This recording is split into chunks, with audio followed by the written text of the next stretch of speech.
দিনটা ছিল রবিবার, আর আমার বর গেছিল শনিবার দিন হাটে। আমাদের যেহেতু ব্যবসা, তো রাত জাগা ব্যবসার কাজ।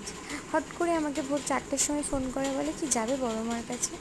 আমিও না করে উঠতে পারলাম না, আমিও চলে গেলাম বড় মার কাছে। বিশ্বাস করবে না, ভীষণ ভালো লাগছিল।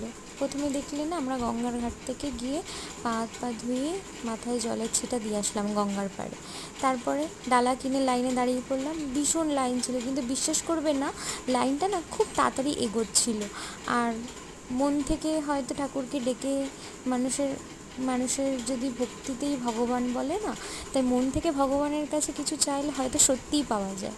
দেখো কি ভীষণভাবে লাইনটা এগোচ্ছিলো তাড়াতাড়ি, আর তখন রোদের তাপটাও ছিল না। আর মায়ের কাছে গিয়ে না অদ্ভুত একটা শান্তি, কি বলবো, মন্দিরের সামনে গিয়ে গায়ে কাঁটা দিচ্ছিল।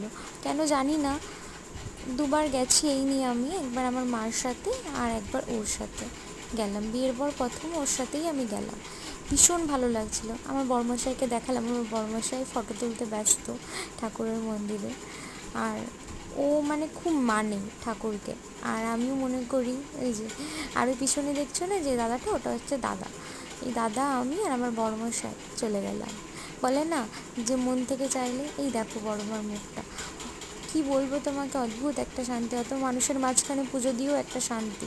আর আমার বড়মশাই না খুব বিশ্বাস করে ভগবানকে। কি বলবো, সেদিন হঠাৎ আমার বরের ইচ্ছেটা যখন আমাকে ফোন করে প্রথম বললো না যে যাবে বড় মার কাছে, আমি খুব আনন্দ পেয়েছিলাম। মানে এত শান্তি মার কাছে পুজো দিয়ে, বিশ্বাস করবে না। আর ও না আমাকে হট করে বলে বসলো যে ঠাকুরমশাইয়ের কাছে একটা পদ্ম ফুল চাইবে।